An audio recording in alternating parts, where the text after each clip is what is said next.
Hello, this is KingCobraJFS. My last video I talked about Big Bang clock towers. This video I do a bell tower.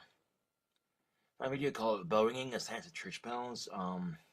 I've seen how church bells are made on the episode where John through Mike went into a bell foundry and made church bells, and then later in that episode he went in that same sequence, or he went and he cleaned out the inside of a bell tower, and then he went and fixed the electronics, and the bell actually went off when he was working on it.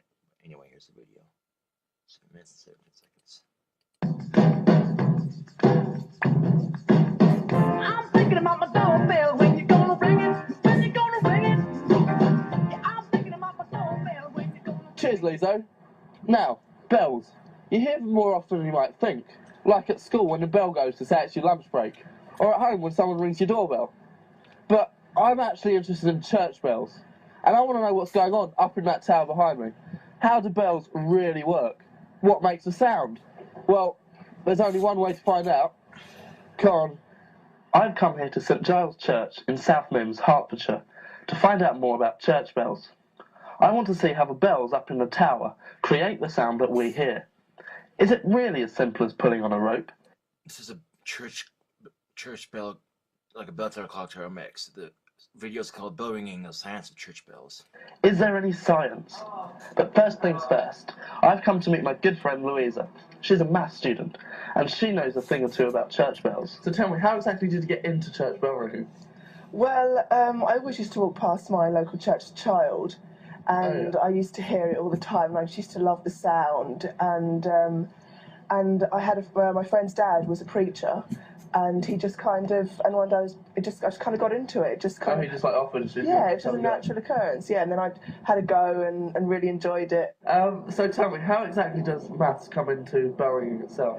Well, it's very simple maths, but it's to do with sequences, and you have a number of 6 bells, 1, 2, 3, 4, 5, 6, and we're all assigned a number, and then we swap around after we've rung the first bell, so it kind of changes the sequence. So that uses very simple maths. So you can make the songs by just changing around the numbers. Exactly. Oh wow! So yeah, it'd be really difficult if we rang the same bell. Yeah, people was ringing the same bell. Okay, I understand. Thank you. At long last, I actually get to go up into the tower. I think the ringers are all waiting for me, so I'd better hurry up. We're all familiar with the classic church chimes and the sound we hear from outside. But how many of us really know what's going on up above our heads? Well, you sit back and I'll put in the hard work. Let's go find out. Put in the hard work. Look to, Trevor's going, and she's gone.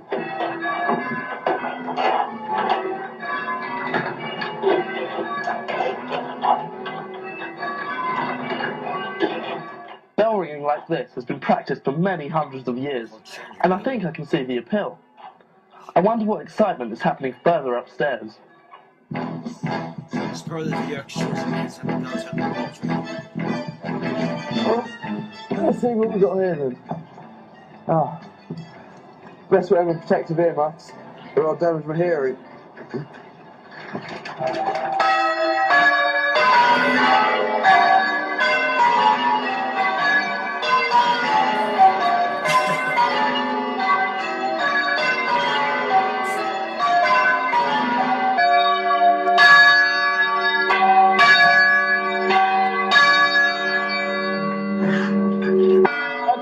Hopefully you can hear me, because these bells are quite loud, and you can imagine, you can hear it miles away. Now this bell is currently being rung up. To start with, they're hung downwards. It's almost, and why do church bells sound different? Is it because of their size, or their shape, or is it because of this thing in the middle, the clapper? Here at Whitechapel Bell Foundry, not only do they cast the bells, but they also tune them. Once these bells have cooled, metal will be cut away from inside until the bell makes a perfect sound. A church bell is effectively a giant percussion instrument. When it is struck by a hammer, it vibrates at a particular pitch.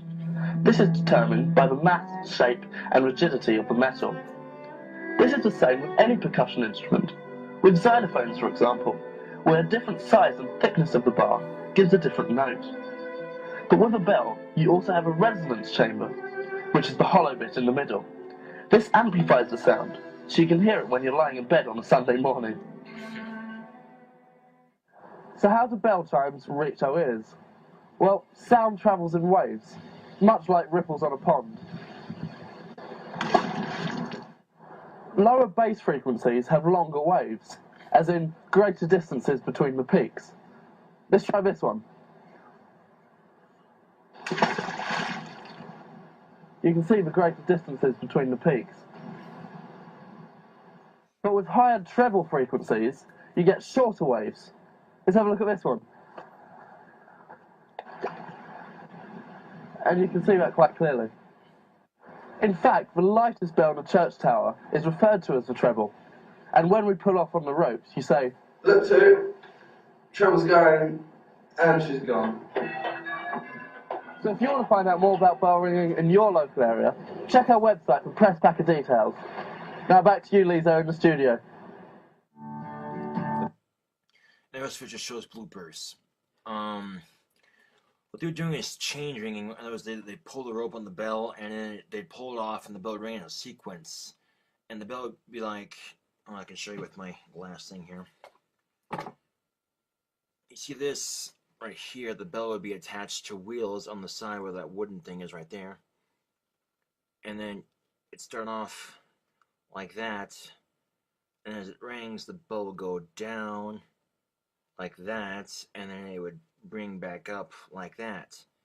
And the hammer, you can see right there, would move from side to side as the bell would kind of swing down like that on the wheels on the side, and then swing back up onto the other side. And the hammer would move from one side to the other depending on which direction it was. As the rope was pulled, it turned the wheel, and the wheel itself moved the bell like it'd pull and it'd ring it like that. Ding, and then it'd go around. Ding, basically.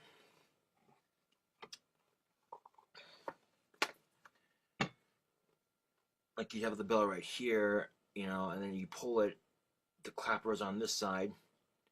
You pull it, the bell would swing around the other direction, and it'd be up, it'd swing around the opposite direction, and it'd be up again, but the clapper would be on the other side instead of on this side. Like you pull the rope and it'd do that. The rope would you pull the rope and the rope was coiled around the wheel itself, and then tied at a certain bar. So when you pulled the rope, it unwound the rope on the wheel then turned the bell. So, like I said, if it's up this way, clapper's on this side, it'll ring, it'll swing around, and the clapper will be on the opposite direction across on the other side of the bell and the inside itself. Basically how church bells work. But today's modern bells don't require a rope anymore. You push a button, and there's a little clapper on the side that goes ding, and it hits it. But if you push the button, turn on, it goes ding, waits a couple seconds, ding, and it gives it the effect of a real life church bell ringing.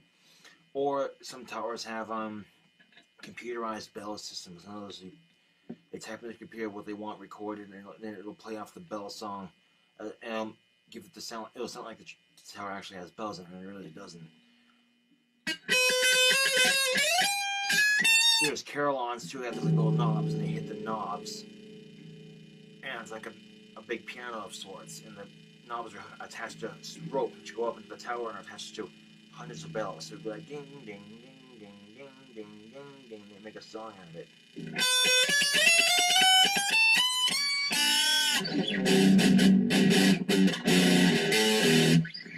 So some towers have like one rope for a single bell to ring or chime to call to worship or special occasions, and some towers, like the one featured in that video, have multiple bells, all those known as chain ringing.